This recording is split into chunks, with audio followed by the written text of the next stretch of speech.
Warning! Bitag Line Primetime is a social media production that caters to mature audiences. It is a no-holds-barred expression of views and opinion of the investigative journalist and host Ben Tulfo, intended for Filipino viewers worldwide. Discussions may contain language and humor that may be inappropriate for some sensitive viewers.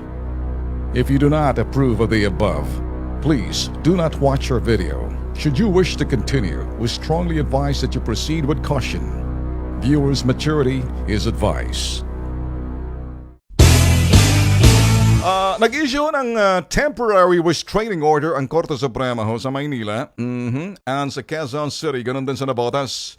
Kine-question ho ng Samahan ng Progresibong Kabataan o SPARC. Grupo ho ng kabataang mag-aaral ang City Ordinance ng curfew. Unconstitutional daw. Unconstitutional daw. Ito at paglabag daw ng juvenile sa Juvenile Ordinance Act. Kaya kanina nag-issue ho ng temporary restraining order ang Korte Suprema at binibigyan ho ng 10 araw na ito naman ay sagutin yung ang sinasabi ho ng SPARC or Samahan ng Progresibong Kabataan. Mga boss, simple lang ho para sa akin. Alam nyo mga kabataan, protektado ho ng Estado, lalo-lalo na mga paslit. Kung pag-uusapan ho yung mga paslit, you know, the welfare of, sabihin ho, the child is sometimes carried on by the state. Kaya the state.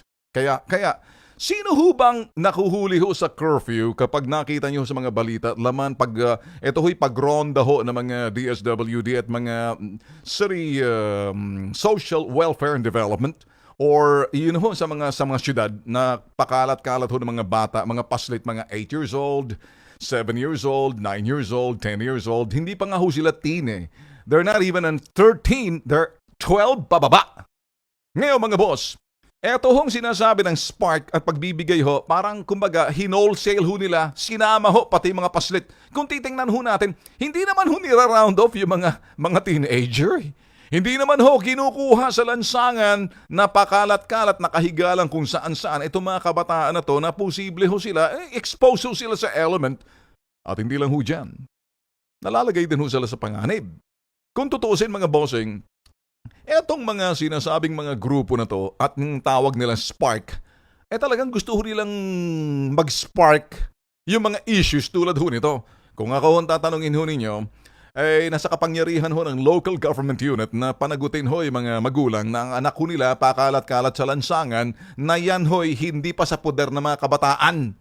Hala pa hong karapatan ang mga SPARC or SPARC, ito'y grupo ng mga kabataang mag-aaral dahil hindi ho sila ang target. Hindi ba naman kayo mga potok sa buho kayo eh? Kung ako lang masusunod, pagsasapatosin ko mga sentido ninyo eh.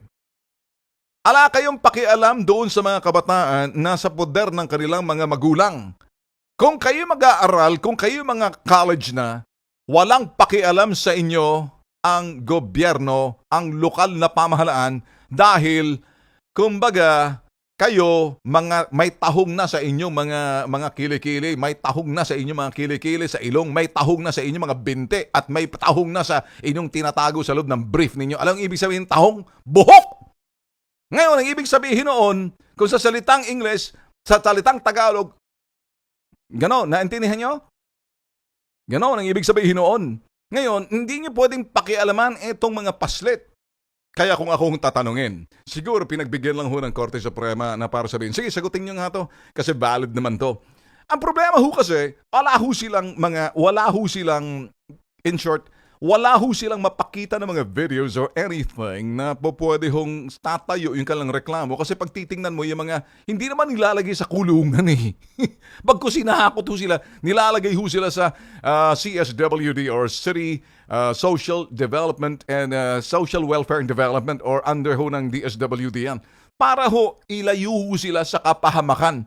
Etong mga pakialamerong putok sa buhon dapat nag-aaral pa lang, wala pang alam sa mundo. Pero nakakabuntis na. Mga ito, marudunong nas ginagamit ang pag-aaral, siguro inuudyok din sila eh. Ako ho'y naniniwala na talagang kinakailangan ho ang curfew para sa mga kabataan, lalo-lalo na pag 12 pababa. Pag ikay 13, medyo 13 ka na, teen. Ibang usapan ho yun eh.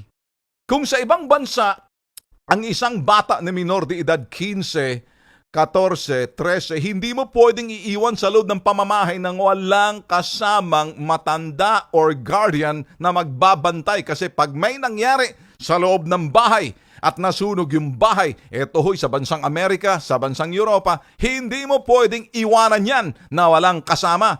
Etong mga batang mga paslit na pakalat-kalat na parang akala mo mga ipay sa lansangan kung saan-saan, mga kutuhin, mga amoy kuton lupa na hindi natin nilalait, eto yung pinoprotektahan nila na kumbaga binibigay ang karapatan ng mga bata. Wala pang, kumbaga, ito yung karapatan nila sa ilalim ng poder ng kanilang mga magulang. Mga putok sa buhong pendeho kayo eh.